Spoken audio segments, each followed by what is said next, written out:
고용노동부가 최근 고용 형태별 근로실태 조사를 발표했습니다.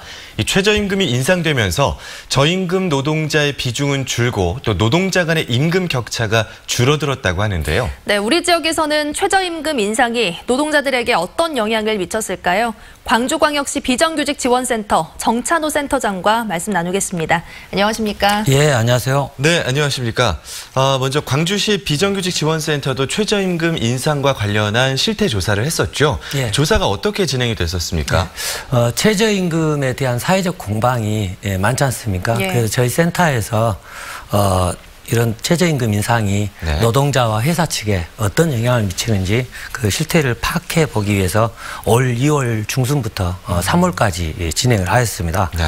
그리고 대상은 그 최저임금 취약업종으로 불리우는 편의점, 마트, 식음료, 그리고 주유소, 아파트 경비 등 서비스 직종과 산업공단 지역의 제조업을 대상으로 진행을 하였고요. 네. 조사 내용으로는 최저임금이 지켜지고 있는가, 그리고 최저임금에 따라서 어떤 감원이 있었는가, 그리고 사업주들의 애로사항이랄지 또는 근무 환경 변화 등을 주 내용으로 하였습니다. 네. 우선 서비스 업종부터 좀 이야기를 해볼게요. 최저임금이 오르기는 했지만 실제로 얼마나 지켜지고 있는지가 궁금한데요. 예, 주유소, 식음료, 마트 직종의 경우에요. 네. 90% 이상 높은 준수율을 보였고요. 네. 반면 편의점 54%, 좀 놀라시겠지만요. 네. 그리고 아파트 경비 81%를 보였습니다. 그리고 이 수치는 작년 2018년도에는 전체 준수율이 70.6%였습니다. 그런데 올해는 76.9%로 다행스럽게 6.3%가 상승됐습니다. 네. 이 결과는 어떤 최저임금에 대한 국민적 인식의 확산이랄지 그리고 사업주들의 공감대가 어느 정도 형성돼서 이런 결과가 나왔지 않았나 생각하고 있습니다. 네, 서비스 업종에서는 소폭의 상승이 있었다라고 말씀을 해주셨는데 제조업의 경우 근무 시간을 줄이거나 인원을 줄여서 그 인건비를 감당하려 하지 않겠느냐 그 우려가 있었거든요. 어땠습니까, 현장에서는요? 예. 예를 들어서 100개 중소기업을 기준으로 했을 때요. 네. 17개 사업장에서 인원을 줄였다라는 그런 결과가 안타깝게 나왔고요. 네. 이 수치는 작년도에 비해서 4.5개가 늘어났습니다.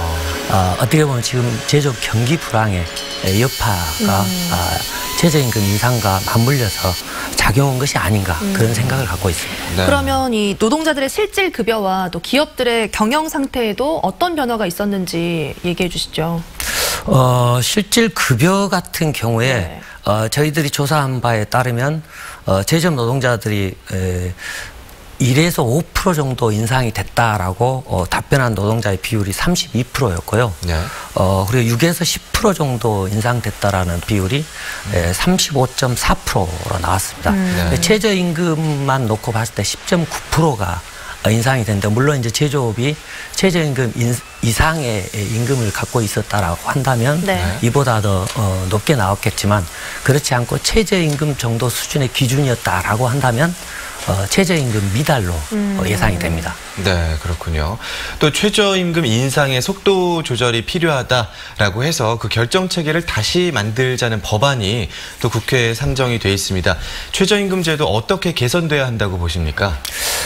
최저임금위원회는 1988년도에 법제화됐고요. 네. 지금까지 약 30년의 시간이 경과됐습니다. 네. 아마 노사정 사회적 대화 체계에 가장 오래된 그런 시스템 중 하나일 겁니다. 그래서 이 시스템을 굳이 바꿔야 되는가 좀 이런 생각을 좀 갖고 있고요.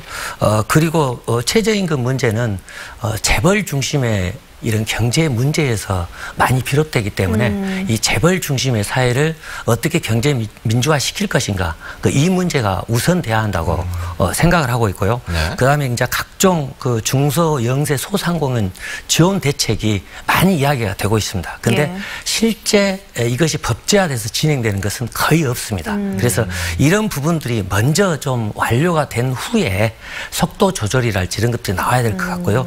우선 그 최저임금 취지에 맞게 그런 국민들의 최저 생활을 보장하기 위해서는 최소한 10,000원은 도달된 이후에 그런 속도 조절 문제가 진행돼야 하지 않을까 생각하고 있습니다. 일단 어느 정도 수준에 오른 뒤에 속도 조절은 생각해도 된다. 이런 말씀으로 정리하겠습니다. 예, 그렇습니다. 네, 오늘 나와주셔서 고맙습니다. 예, 고맙습니다. 감사합니다.